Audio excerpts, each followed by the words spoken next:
Multidão de mortos, capítulo 8. Entre correntes. Elder, olha só aquilo! Exclamou um sujeito apontando para a igreja. Tinha cabelo curto, era negro, mãos grossas e corpo robusto. Caraca, Luiz! Respondeu Elder. O outro, em contraste, era franzino, cabelos longos, branco e de frágil estrutura. Ficou admirado no que havia se transformado aquela simples igreja. Esses caras devem ser da pesada, para tomarem um lugar como esse e edificarem uma fortaleza assim, considerou Luiz, meio ressabiado. Mesmo assim, pareceu entusiasmado. Foi então que sacou a lâmina da bainha com força, os olhos semicerrados e vibrando de euforia. Vamos atacar! Luiz rosnou, com um sorriso torto e febril, como se não visse nada além de sangue e fogo à frente. Elder, por outro lado, recuou um passo, os olhos varrendo os arredores com desconfiança. Passou a mão na testa suada e murmurou: Não. Isso é loucura. Precisamos falar com o Paulo antes. Saber quantos estão lá dentro. Dane-se o Paulo. Rebateu Luiz, dando um passo à frente, o peito inflado e os dentes cerrados. Somos 8. Podemos acabar com isso num estalo. Qualquer responsabilidade é sua. Elder disse em tom seco, mas sua voz tremia um pouco, e seus olhos não desgrudavam da igreja. 2 homens de personalidades hostis e uma ambição incontrolável. Não eram daquelas bandas e pertenciam, junto aos outros 6 bandidos, a um lugar circunvizinho por nome de Lagoa Bonita. Utilizavam cavalos como transporte. Vestiam peças de couro e calçavam botas furtadas. Andavam de canto em canto, afundados num lamaçal de pecado, ignorância e malícia que o mundo tinha em abundância. Preparavam-se, naquele instante, para atirar garrafas com combustível, coquetéis Molotov no interior do templo. Contudo, quando um deles estendeu o braço para lançar os ataques, um som de tiro rasgou o silêncio. O disparo atingiu a garrafa de vidro flamejante, permeada de combustível, fazendo o fogo queimar o próprio Elder. Não! Gritava o homem, sucumbindo ao fogo em seu corpo. Desgraçados! Gritou Luiz com outro coquetel, arremessando fogo contra a igreja. Mas outro tiro foi disparado, rapidamente. Assim, antes que a garrafa atingisse certa distância, estourou, derramando cacos de vidro e chamas no corpo daquele outro homem. 2 malfeitores pereciam ali, todos sob a mesma condenação. O último tiro havia sido de Valdenilson, que ouviu a deixa do primeiro. Quem atirou primeiro? Questionou Valdenilson. Todos estavam assombrados com o inesperado ataque que não se atentaram à pergunta. Não foi o Lucas. Observou Gesmiel depois de um tempo. Tem alguém na torre de vigília? Tornou perguntar o jovem. Por que isso importa? Indagou Elias, impaciente. Isso indica que alguém está vivo, exclamou Valdenilson. Ao olharem para frente, viram o inacreditável. Distante dos corpos em chamas estava Breno, lutando contra os zumbis com o facão. Renasceu ali, novamente, a esperança perdida nas trevas. Esse cara é imortal? Ironizou Gesmiel, sorrindo. Ele não. Já a vontade de sobrevivência dele, reconheceu Elias. Valdenilson sentiu o peso do que dissera na presença de Deus. Fechou os olhos por um instante e se desculpou em uma breve oração silenciosa. Para ele, assim como ocorreu com Lázaro, o seu amigo havia ressurgido dentre os mortos, pela grandiosa misericórdia do Senhor. Ficou tão feliz ao vê-lo que, apertando-lhe a mão e abraçando-o, deu mostras de seu amor fraternal. Estava ali, vivo, o seu irmão de batalha. Ele havia alcançado o outro lado do tabuleiro, tornando-se ainda mais essencial nessa luta por sobrevivência. Eu fiquei preso lá em cima daquela caixa d'água. Tive de ir para lá, ou estaria morto. Disse Breno, ao explicar seu sumiço. Esperei o tempo suficiente para que saíssem dali. Contei uns 2 dias, foi um longo prazo. Quando os zumbis se dispersaram, foi em busca de água e comida. Lembrou-se da fraqueza que o levaria ao desmaio, se ficasse daquele jeito por mais tempo. É bom saber que você está bem, incrementou Elias, olhando-o com satisfação.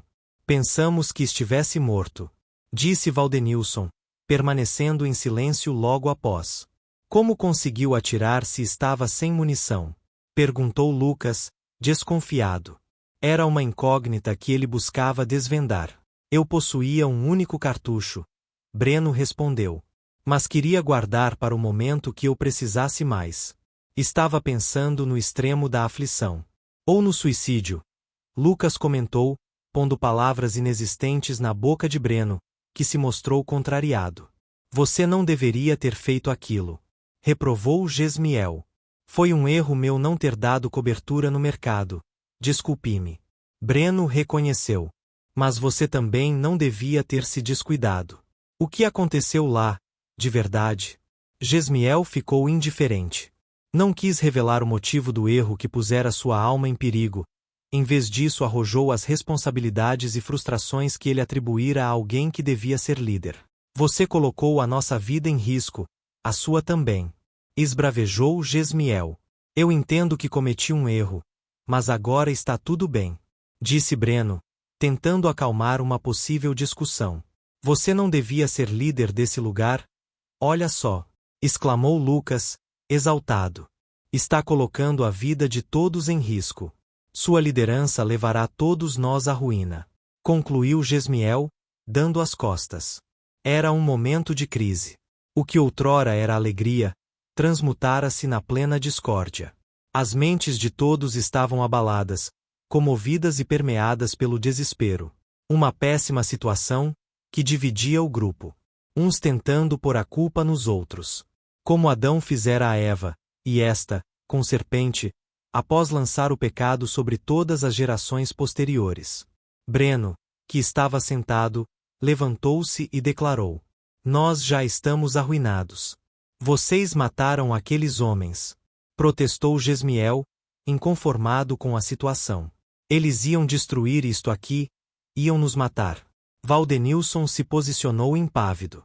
E os demais vão, se não fizermos algo. Eu ouvi, eles disseram que eram 8. Agora são 6, e que precisavam falar com um Paulo.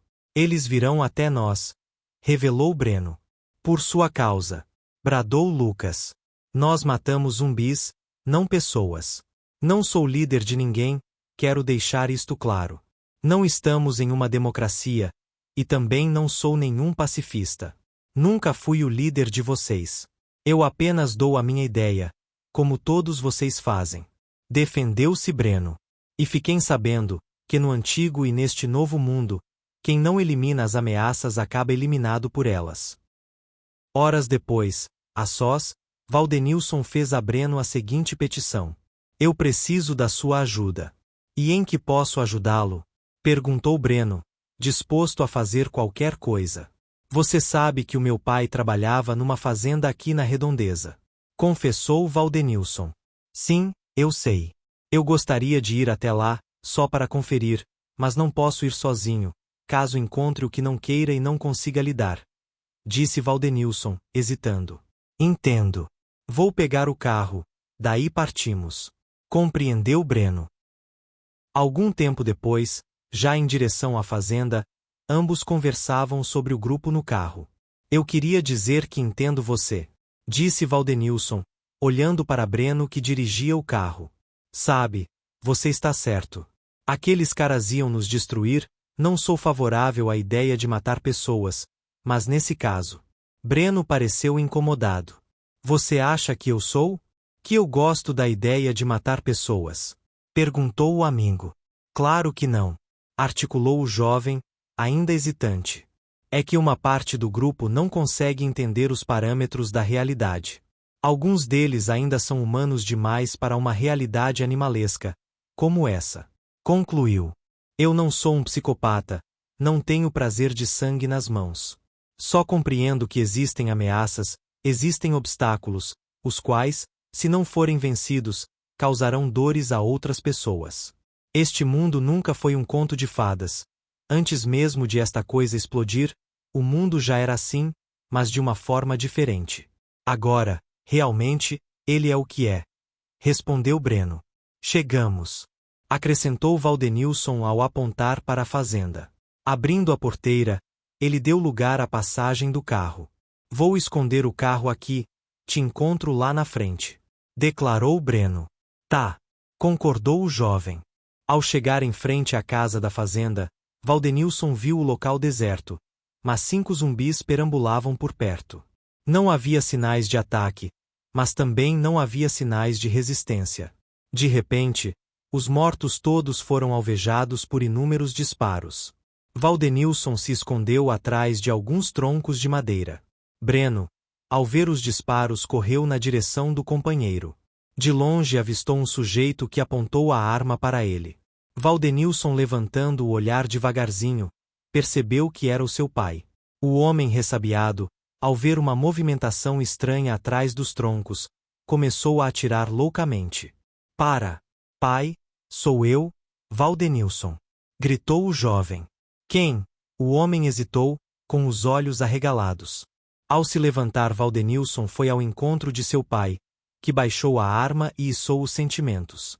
Os dois se abraçaram, pois ambos pensavam que tinham perdido um ao outro.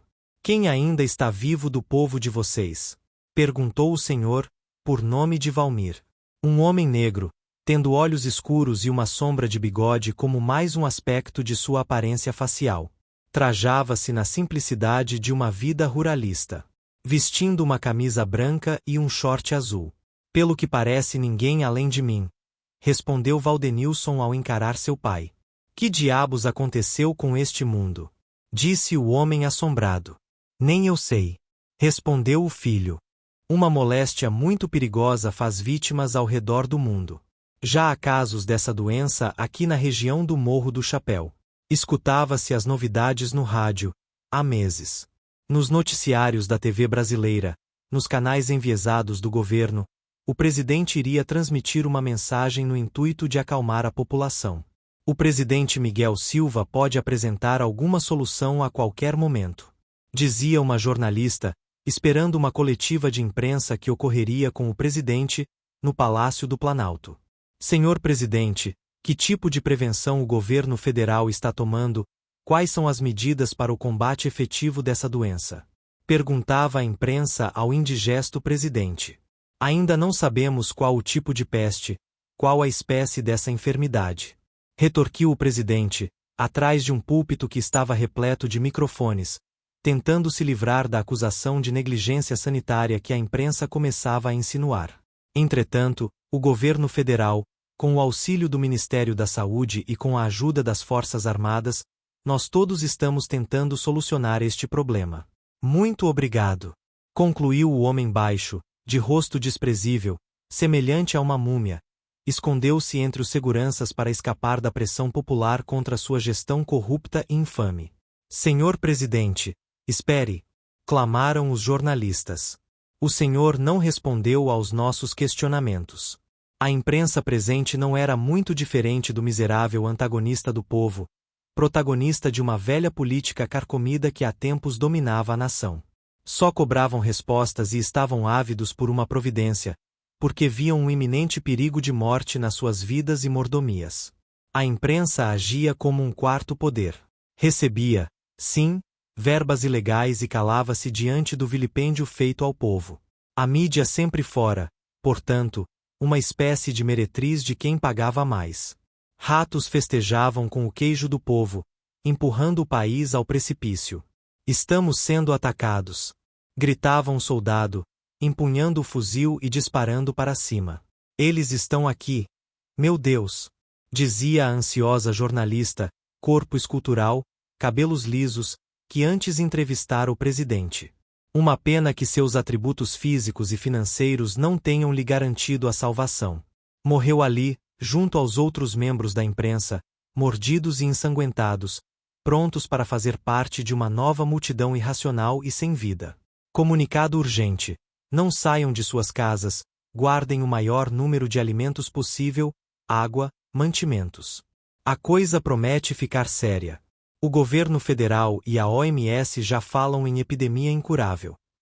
Dizia ainda um apresentador de um determinado jornal, antes mesmo da TV sair do ar e cessarem as transmissões de notícias. Os canais de televisão irão sair do ar, a energia elétrica está em declínio, A maioria da população está sendo afetada pela doença. Ela se propaga através de mordidas, arranhões, dizia um apresentador até a transmissão ser interrompida. Atenção, população, ouvintes da rádio. Nenhuma ajuda virá. O governo não pode parar a doença. Os doentes não são vivos, eles morrem e retornam. Eles estão aqui. Ah! Gritava um locutor ao sucumbir às mordidas da morte, tragado por querer ajudar pessoas, por transmitir uma mensagem que não era agradável à multidão de malditos, que cobiçavam acima de tudo o seu único viver. As pessoas morriam aos montes ao redor do mundo. Dilaceradas, voltavam dos mortos para engrossar o exército de seus algozes. Um ciclo brutal e sem fim. Um mês antes de toda aquela catástrofe acontecer, Breno se entretinha escutando uma música, no seu telefone celular, um rock nacional de tom profético, refletindo a situação do mundo no início de 2018. O nome da música era Anjo Negro, talvez fosse exatamente o que todos haviam se tornado naquele momento. Sim, anjos cobertos de negridão, sobrevoando o caos do admirável mundo novo. A letra dizia assim: o que eu sentia era tão certo, tão perto dos meus pesadelos. Um anjo negro acorrentado, entregue ao próprio desespero. Eu sei. E quantas vezes eu gritei para não me sentir só, tentando me iludir, mas tudo cai ao meu redor. Não sei o que me faz sentir assim, tão incapaz. E os planos que tracei parecem não servirem mais. Essa doença não tem cura? Perguntou o homem a Breno. Essas pessoas não estão doentes. Elas estão mortas. Respondeu Breno. É verdade, pai. Não há mais esperança de restaurar o mundo que conhecíamos. Acabou. Observou Valdenilson, deixando que tímidas lágrimas lhe molhassem o rosto, trazendo o saudoso gosto cotidiano de lembranças amargas. Você ao menos conseguiu encontrar a sua mãe? Indagou Breno, fitando sua atenção no companheiro. Não. Procurei por toda parte, mas não a encontrei. Fui à roça da minha avó, mas não encontrei ninguém. Apenas monstros com chagas mortais e vísceras expostas. Algo horrível. Respondeu o jovem, em tom aflitivo. Eu nem sei o que dizer, cara. Não estou acostumado a essas situações. Murmurou Breno. E quem está? Retorquiu Valdenilson, com um sarcasmo doído. Como conseguiram ficar vivos? Irrompeu o Sr. Valmir, mudando um pouco de assunto. Depois de uma conversa tristonha, Valdenilson chamou Breno de lado e disse: ele não pode deixar este lugar. Ele é o meu pai. Tudo que me restou. Insinuando, portanto, que não retornaria. Eu entendo, vai ficar por aqui. Retrucou Breno, compreendendo sua decisão. Qualquer coisa, estou de prontidão. Obrigado. Respondeu. Ao olhar o sol da tarde, sentiu a desgraça se derramar do céu até onde seus olhos alcançavam. Em seu pensamento, parecia sentir o fedor de sangue nos ares. Fixou os olhos no chão, depois os ergueu ao companheiro e, por fim, disse: bom, já vou indo. Logo vai escurecer e tenho de ir cuidisse meu irmão. Disse Breno, apertando a mão do companheiro. Breno retornou para o acampamento, dirigindo o carro no caminho de volta. Com a música na cabeça, sentia-se agora, de fato, um anjo negro acorrentado e desviado dos planos que traçara para o futuro. Meu Deus, tenha misericórdia de nós. Murmurou Breno, emocionado, enquanto dirigia.